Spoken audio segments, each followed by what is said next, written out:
Welcome to the inaugural episode of Coach's Corner here on the Vanguard Athletics Podcast Network. My name is Mike Teague, and I'm joined, as always, by Jeff Melton. And Jeff, this is the first episode of Coach's Corner that we'll be going throughout the rest of this season, the rest of this year. Why don't you give some of our listeners at home just a preview of maybe what they can expect and what your overall thoughts are on just bringing this content to them?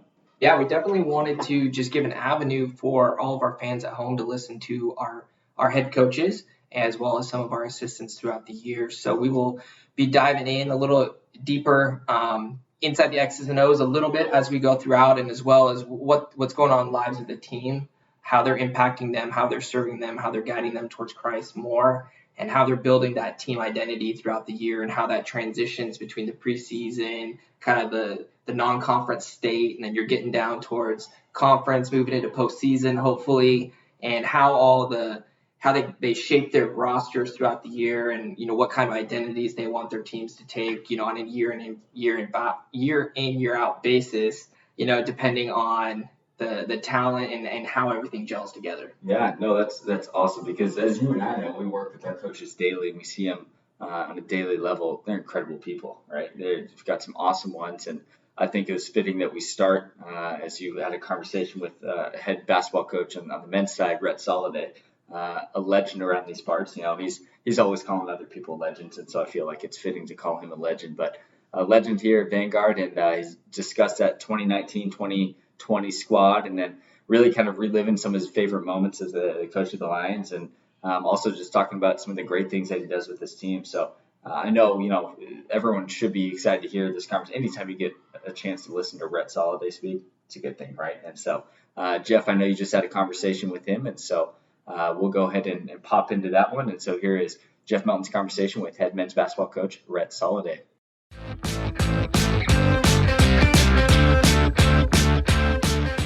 Welcome to the inaugural episode of Coach's Corner with Rhett Soliday, the head coach of the men's basketball team at Vanguard, entering year 10 here. So we're going to sit down, just discuss a little bit of the upcoming season, and then going back into some of your favorite memories. I'm guessing the 2014 National Championship will be on that list by the time we get there. But why don't we first just start talking with, kind of where you're at with your team. Lost a lot of seniors off last year's team that made the National Championship again. Won most home games in history and reached that 25-win threshold last year. So got a lot of youth, I'm sure, on the team that we're going to have to build up quickly. Yeah, for sure. We actually just had a staff meeting right after practice today, and we were talking about basically what's our rate of learning right now. Last year we had 5 seniors on the team that all played a significant role last year, and most of them had a significant role the previous year, all except one actually. And so that senior class set an incredible tone, which included, Connor Kennedy, whose grandfather was a longtime coach here, and the court is named after Bill and Shirley Reynolds Court. And so there was just a ton of pride, a ton of deep conviction about how to play the game the right way, about how to be tough together and selfless. And that team was a fun group to coach because of that. This group will be equally as fun to coach. We're figuring out right now, we're learning at a little bit different rate right now because of the number of new guys with 7 in the program. But the talent is there. The athleticism is there. We are a more athletic team and a better shooting team than we had last year, which is exciting. Mm-hmm. Now it'll come down to how quickly we can learn, listen, learn, and apply, how we can become a sharper executing team than we currently are. And the good news is October 26th will be here pretty soon, and we're playing probably, in my opinion, maybe the top Division II on the West Coast this year in Concordia. They have a really nice roster, and so we'll get exposed on the things that we need to grow in, and we'll also get to see what we can do against a great team. So that'll be exciting. Definitely. So last year's team calling card was defense and rebounding. Putting pressure on them, turning them over, creating points off your defense. What do you think the calling card of this year's team is going to be? Yeah, ironically, I think this year's team can be equally as tough, maybe better defensively, just because we're more athletic. But that's certainly not where we're at right now. Yeah. Where we're at now defensively doesn't match the peak of where that team got to last year, nor should it. But if this team figures it out in terms of their ability to impose their will defensively, they have the potential to be even more dynamic, and probably we have a lot of really good versatility options to go to in terms of different defenses. Like I think we could stick with our pressure man stuff. But we could also play some zone and extend, trap, and do some of those type of things too to try to keep the opponent off balance. So that's something we're excited. But the other thing that I think this team does is they shoot the ball really well. We have more shooters. We returned probably our two best shooters, Brandon Brothers and Isaiah Gentry, and we've added some guys to that roster that are really dynamic as shot makers. And so I'm excited to see this team play really well together, sharing the ball and set each other up for open shots. Yeah, in addition to those seniors we lost last year, we lost two All-G-Sec players, Malachi Hussein, Jeremy McKay. Malachi, 5-year guy, Yep. Owns the record for the most threes. So, both losing your starting two and your big in the middle. Obviously, you went on the recruiting trail hard to replace those guys. What is this year's recruiting class besides the athleticism? What are they going to bring to the table to get us back in the mix for a conference championship? Yeah, for sure. Yeah, specifically. Plus, Devin Riley was a double-figure scorer as well. The thing that those three guys had, along with Connor and Jaden, was just pure toughness and grit. Like Malachi was just a refuse-to-lose guy. Jeremy's preparation was off the charts. He got himself mentally, physically ready to compete at his highest level every single day. And Devin was tough. Jaden was tough. Those guys just deep depth of character and toughness and grit. Jaden, same thing. Those guys were just winners. So with that, I think these new guys coming in know that there is an expectation of working to achieve a level of competitive excellence that those guys displayed. Some specific guys that we really need to be good. We have 4 transfers that have come in and 3 freshmen, and all those transfers we need them to have an impact in a major way. Mike McGee and Kieran Hayward are both junior transfers, and those guys bring a really dynamic scoring punch. And then Aziz Sek, who's a transfer from Northern Arizona, he is as long and as athletic as any player we've ever had, and he has the ability to really influence the game in the paint. And then Masi Mohammadi, a junior college transfer, he's a guy that averaged 19 games as a freshman in junior college last year, made over 100 threes. Kieran played. He's from Australia. He played at a high major. He went to LSU out of high school. So he played in the SEC. I think he played like 18 minutes at Kentucky as a freshman, so he's been in big games, big environment.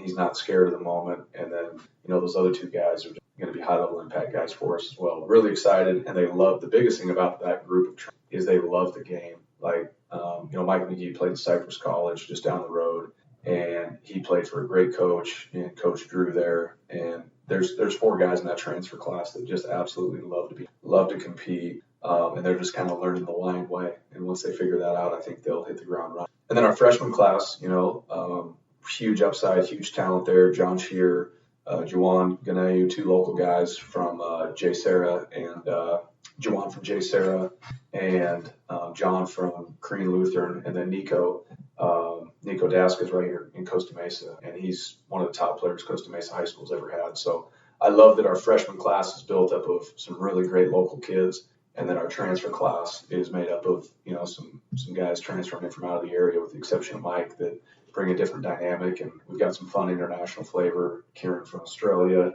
Aziz from Senegal, Juwan is from Nigeria. So our guys are having a ton of fun together, just getting to know each other, different personalities. And so that's been a ton of fun to see. And they're starting to put it together on the court too. So it's been fun. Moving off the court, you guys actually got back. You had your team retreat last weekend. Yes. Walk us through a couple of highlights of what you guys bonded together. You were telling us a little bit about it in the office today. TK likes to use the word shenanigans. He said, anytime we go on our team trips, there's always a ton of shenanigans. So that could show up in a lot of different ways. That could be guys pranking each other, and or we're playing our team decathlon, and some guys, you get to see how guys handle losing, because the running joke is if you're playing against the coaches, at some point you're going to experience losing. And so this was actually, I think so every year when we do our team decathlon, I was adding it up. I think the coaches have actually won the decathlon previous 6 out of 9 years. And this year on the trip, the coaches actually came up short. Oh, We were tied with another team going into the last event, and then there was a team right behind us in the scoring. And the team that was right behind us and the other team passed us up in the last event and won the decathlon. And as you can imagine, they went crazy. And once the other teams figured out that the coaches were in jeopardy of potentially losing, it then became everybody rallied around the other team to beat the coaches. So everyone was against the coaches, which was fun to see. And the guys went nuts when the other team won. So I've always told the guys every year, hey, every time we go on our team retreat, I'm hoping you guys find a way to beat us. I just don't know if you're going to figure out how to come together soon enough to beat the coaches. And it was cool to see them come together and beat us. It was pretty fun. We were trying like crazy to get the upper hand, but they pulled it out. So you guys were up at a ranch nearby, right? Yeah, so did some labor while you were there as well. It was awesome. So we went to Brad and Erica Davis's ranch. Brad's a former assistant here. He was an assistant on our national championship team and was our defensive coordinator for years. And they bought that ranch up there. Brad's a teacher, and Erica works at Crossline Church, but they bought that ranch. It was a dream of Erica's to create a ministry for kids and youth through using horses. So her ministry is called the Hitching Post, and they partner one kid who's been through any sort of traumatic event. They partner a kid with a mentor and with a horse, and basically help through the connection with the animal and with the mentor, help that child begin to process some of the hardships they've been through, some of the traumatic stuff they've been through. And it's been just an amazing ministry. I know there's various local churches are looking to partner with them now, and it's really catching the eye of a lot of major churches in the area and stuff like that. So it's an amazing ministry. Part of what we did up there is the guys half the group went and worked with the horses, while the other half helped them out to build a pig pen. Because one of the things about the ranch is no matter who goes up there, whether it's a child or a group like ours, part of everyone's experience when they go to the ranch is they all serve at some point on the even the kids do that, so they get the joy of serving at the ranch mentor. So our serve project was built a pig pen, and they had 2 potbelly pigs up there that needed to get moved from the neighbors into a new pig pen. And the cool thing was Brad and Erica gave us very simple instructions, just a few instructions, and then the rest we had to figure it out. So the guys, they had to focus on communication, they had to focus on problem solving, finding solutions instead of focusing on the problem. There was a few problems with, challenges with how to set up the gates properly and how to drive the posts. And we had guys up there working with their hands, and a couple guys were getting blisters. They were working so hard. And so half with the horses, half with the pig pen, and then they built half of it. And then we switched. That first group that was working in the pig pen went with the horses, and the horse group went and finished off the pig pen. And it was really cool. And then after each experience, we got our groups together and we summarized what they learned, what they observed, and they got to really see the power of team, the power of communication, and they also got to really experience, especially the horses, just how amazing God is and how amazing creation is. Because when you really start learning about horses and how they communicate, how they think, how they function, how they react emotionally to our emotions and things like that, you can just see the beauty in creation. And a lot of our guys commented on that, how amazing that was. So that was fun. How many of you guys had been around horses prior to this? Very few. In fact, a few of our guys who do have some experience in agricultural settings are actually a couple of guys that were scared of horses because of past experiences. And they had to overcome that. And so it was pretty cool too to see. Erica had some observations too from some of our guys the year before who were much more hands-off and disengaged, that now had transitioned and taken a step of faith to say, I'm going to engage this year and overcome some fears and, working with a big animal like that. So we had the guys lead horses all around the stable and learn some techniques with how to work with them. It was really cool. That's awesome. So stepping off the court, what's going on in the lives of the guys, spiritually, academically, and all those things, as we're in this kind of brewing period right now before the official season starts here at the end of October? Yeah, it's, I think they are, whether it's a guy who has been walking with the Lord for a long time or a guy who's doing his faith, the cool thing to see is every guy right now is at a stage where they're being challenged to think different about where they're at and where they're going. And so it was fun on our retreat too, to build as a team, to work the beginnings of our mission and purpose statement for who we're going to be as a team, identifying those things that we need to believe about the group in order for it to become real, and that we need to daily speak into existence. And it was cool to hear the guys share a lot of their thoughts. The one thing I love about this team is this team has a high level of respect for each other, and the fact that everybody comes from different walks of life. We've got guys, that grew up in inner city LA. We got guys that grew up in rural Texas, and we got guys, from other countries, and everything in between. And so to see this group really build and develop a mutual respect for each other, and to really show value to each other because of who they are and who God says they are has been real. And so, some of our guys have been walking with Jesus for a long time, and some, the Vanguard experience is new. It is new to them, in terms of, they've maybe identified that this is something I really want to pursue, but they're still learning. They're young in their faith, and so to see, like on a trip like that, to see God just orchestrate really unique settings for them to come together as a team has been cool.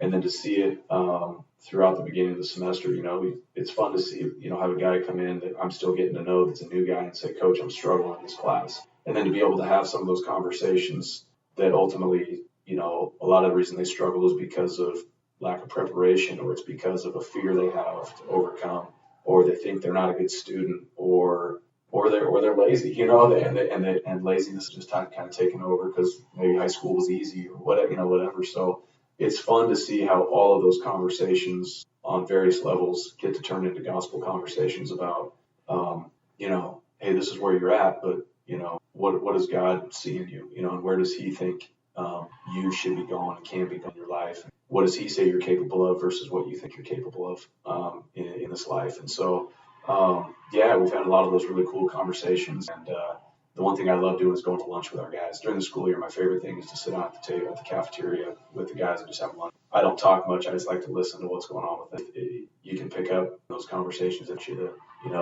help them with something. So, we've been doing a lot of lunch with the guys. So as a coach, I know every day you're looking forward, trying to get better, you're trying to learn everything. I'm gonna force you to look backwards now and kind of look back over 9 years here at Vanguard and the highs and lows and peaks and valleys. Yeah. What you took over this program. It was kind of at a low point, with a lot of training coaches, not being able to make it to the top of the GSAC, kind of reached the mountaintop there, and now we're back fighting for that, that top half of the GSAC, which is the toughest conference out there. What would you say is your highlight so far? Yeah, I've always said, like, a lot of people have asked about, like, our national championship year and all that, and that's certainly, anytime you can finish the season winning the last game, no matter when it is, even if you're not going to make the conference tournament, when you can finish winning the last game, that's always a great feat. You feel like you finished on a high note, And so for us, winning that title was simply we got to win the last game of the year with a special group, which was awesome.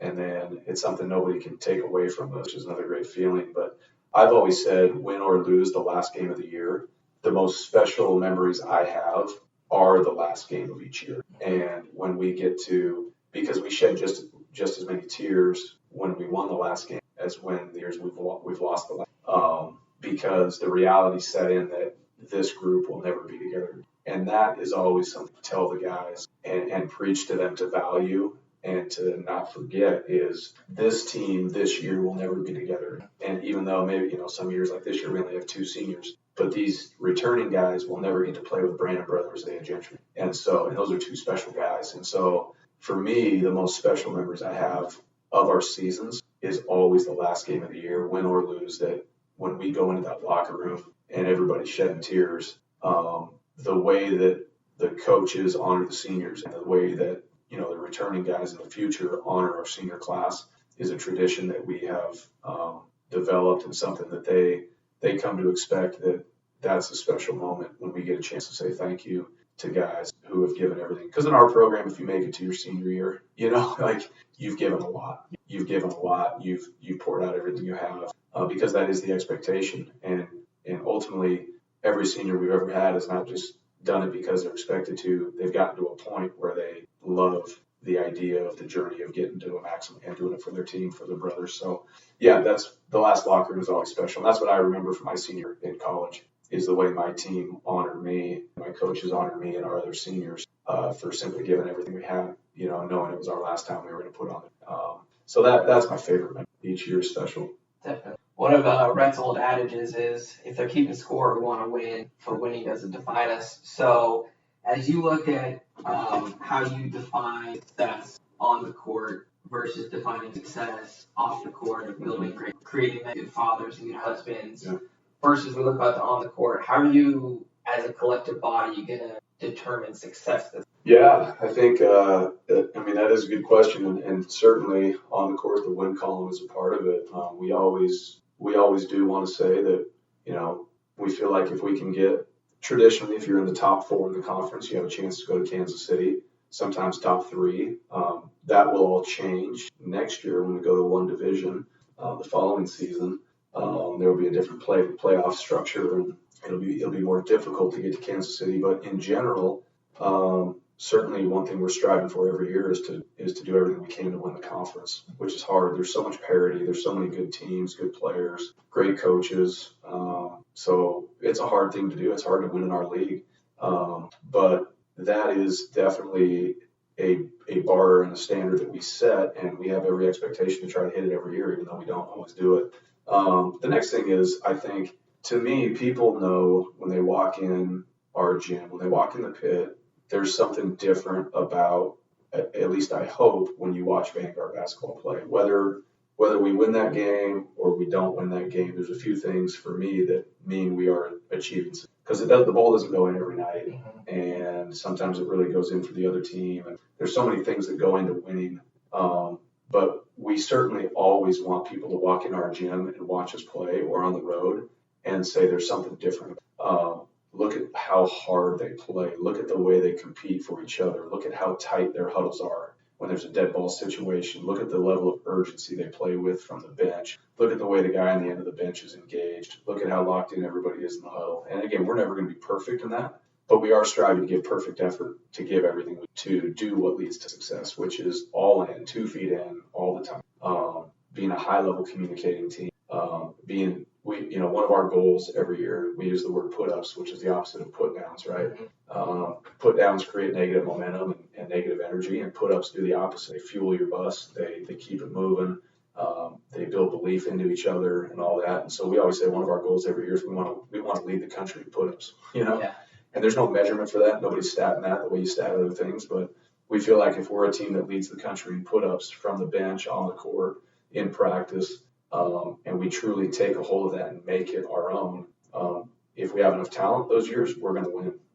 Our guys are going to believe it's going to be high, and our guys are going to keep finding a way to do it. If we don't have enough talent, we still have a chance to win every night because we're going to be building momentum that puts us in position. And that's when the experience is when guys are creating positive momentum for each other in the way they communicate with each other. That's the way you see a lot of small victories that ultimately help everybody say to this season was a big victory because of the experience. So we want to give them a great experience. That's our number one goal for success. Yeah, I know research shows that the most successful teams touch the most, give the most high fives and things like that. So it's basically the verbal version of that with their put-ups and things like that. So now moving off the court, when they're 5-10 years out of Vanguard basketball, what do you hope that our young men are taking away from them? What's staying with them as they move on? For sure. We actually defined that early when I first got here. I remember, I'll never forget, it was myself and Coach Boomer, Coach Levi, Boomer Roberts, Levi Seekins, and Brad Davis, and George Tuttle. That was our first staff. And we all got together and we started talking early about defining success, defining what are the things we want to see when we, to Bob's point, Bob Wilson always said, hey, begin with the end in mind. And so for us, we wanted to do that as a staff. We looked ahead and said, let's begin with the end in mind. What do we want to be able to say about our program? And specifically, what are the men in our program doing down the road, 5-10 years? Knowing that our job is not to change anybody. Our job is to plant seeds, to grow, to develop, to water, and to be faithful to keep showing up for these guys to help them through the times where they do need to learn. And so as we did that, we defined that the number one thing we want to be able to say about our program, which is still a theme, and our Boomer's doing this in his program now, is faithful husbands and loving fathers.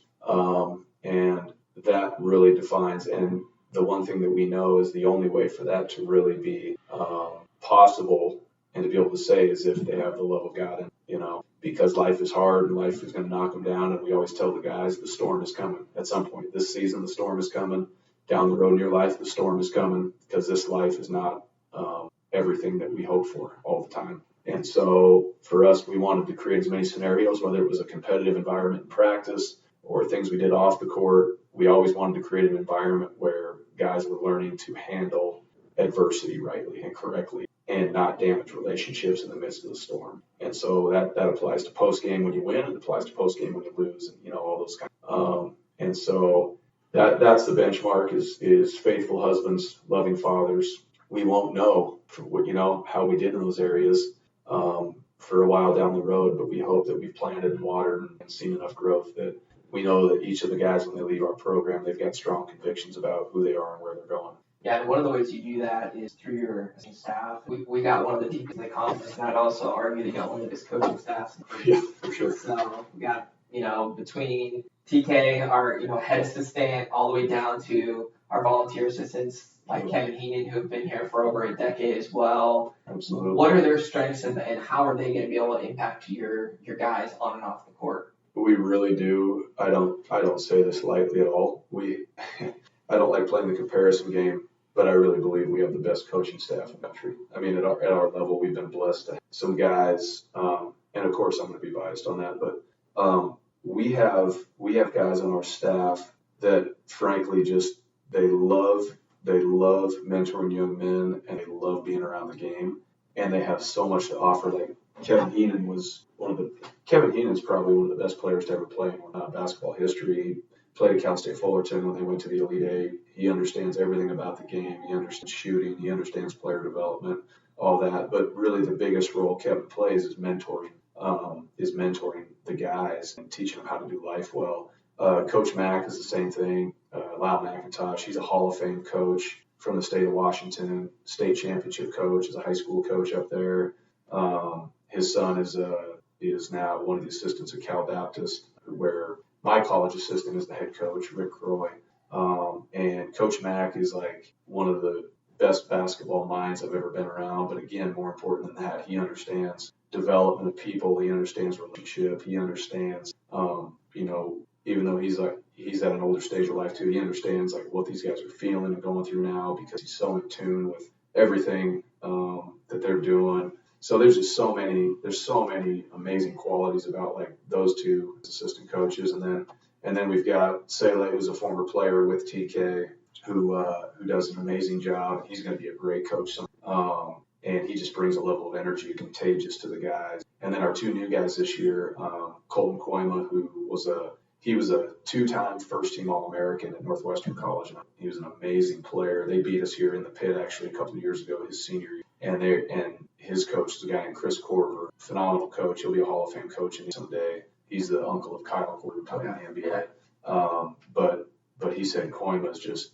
off the charts. Told me about him. It turned out his wife got a job here in admissions, and it worked out perfect to bring him on staff. And he's added so much already. And then Connor Van Dyken is from Montana originally. He played at Seattle Pacific 4 years, winning program there, great D2 program. And he brings another element, and he's a young guy that connects with the guys really well, plays a great kind of combo of your big brother and mentor role, because he's just been through it recently. And so our coaching staff is really dynamic. There will be a lot of guys on the bench, which is always fun for us. But we try to give them all some jobs that make sense or in their wheelhouse and that they can really execute on. They just bring so much wisdom. I love it. And then of course TK is just he's ready. He's going to be a great head coach. He's prepared for whatever's next whenever that opportunity comes. If it happens, it's supposed to happen. But he's going to be a great head coach. So how many days we got left before season starts? Do you have a number on the top of your head? I actually don't. But what is today? Today's the 8th. We play the 26th, so we're 18 days out. 18 days out there. That's awesome.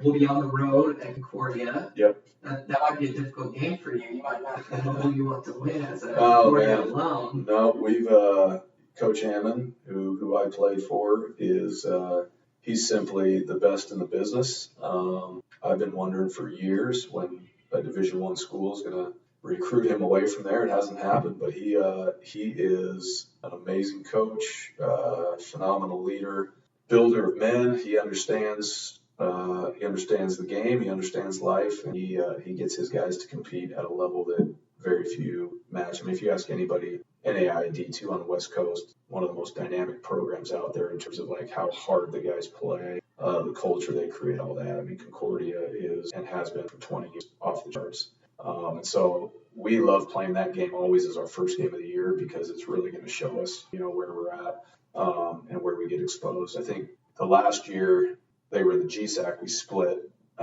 We split games. The year before that, we swept them and we won it. And since then, 2016 on, we have not beat them in the exhibition game. And I think it makes sense. They're just such a machine early. Last year was a close one. We were in position. We could have got them potentially down the stretch, but they made more plays and closed it out in a close one. And then this year, I think their team is actually going to be a bit better. So that'd be a great test for us, one of the top D2s, and we'll see where we're at. But it's going to be fun. I always love it. Fun environment, great campus, and brings back a lot of memories. Yeah, so this year we're on the road at Concordia. Then we flip back and forth between hosting the pit, then taking that on the road about south here. So after the exhibition, what's our first official counting game after that? Then we've got La Sierra on November 2nd at home. And they hired a new coach this year, so don't know a lot about their roster yet. Haven't really dove in, but sure they'll be doing some new stuff. And then right after that, we've got Chapman at home the following Wednesday on the 6th. And Chapman is a great program, a Division III SCIAC conference, and coach there does a great job. They're just a phenomenal execution team, and they have really good local players that a lot of times guys that even people in our league maybe overlook, miss on, whatever. And they get they get really good players and have a really good program. So those will be two fun home openers in the pit. And then following that, I guess we got 3 in a row at home. Then we got University of Antelope Valley, who was in the NAI Division II last year. Really good program. We beat them in overtime up there. And then after those 3 home openers, then we actually travel to Georgetown College and play the defending national champs. And they'll be preseason number 1 in the country, and deservedly so. They probably will be the top. They probably will be the top team in the country. They're just loaded with talent, really well coached, great program, ton of respect for Coach Briggs out there, the job they do. So we play 2 games out there, opening with Georgetown. So it's a tough start. Well, we got 32 contests to get enough wins to get into the national championship and go back to Kansas City for back-to-back years. So all that will start on October 26th, a scrimmage down at Concordia. So, Rhett, we thank you for being a part of the inaugural Coach's Corner here. This is awesome. On the Vanguard Athletics Podcast Network.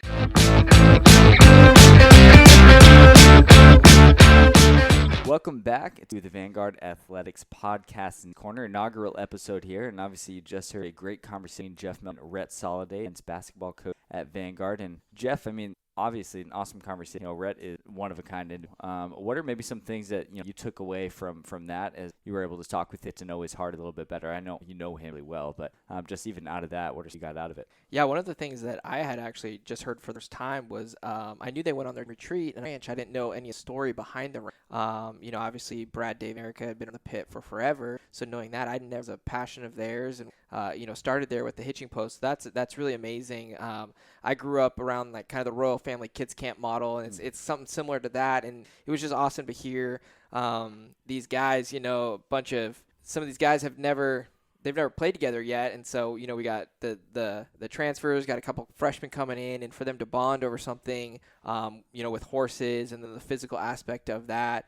That's something that, not a lot of teams around the country are doing in their preseason. A lot of times it's just X's and O's, making sure you stay academically eligible. But one of the things I really appreciate about Vanguard Athletics and our men's basketball coaching staff specifically, how they're so intentional with diving in their student athletes' lives. And they're planting seeds in there that they might never come to fruition during their time at Vanguard, but they're playing a little bit of the long game and saying, we really want to make great husbands, great fathers down the road, change their entire community, impacting one person. Yeah, and that's what I think Rhett has such an incredible job of that. And I'm glad that you were able to obviously to have a conversation, but we're able to kind of share that with you as well. So I think looking forward to next episodes as we get moved into it. That's the heart behind it. We're looking to share. Obviously, we started with stories of sharing the student-athlete stories, but who are the people behind the student-athletes? Maybe those Rhett's obviously is a great one, and so we're excited to start sharing those stories with. Looking forward to like. So once again, we really appreciate you guys listening. please do subscribe to the podcast and tell your friends and family, share it. The more views, the better. Once again, we just want to share our stories. We care anything else. We're not looking for anything else outside of just people hearing the stories and what we have to do. Yeah, feel free. Listen in. Thanks again, and subscribe. We'll see you guys soon. Thanks so much again.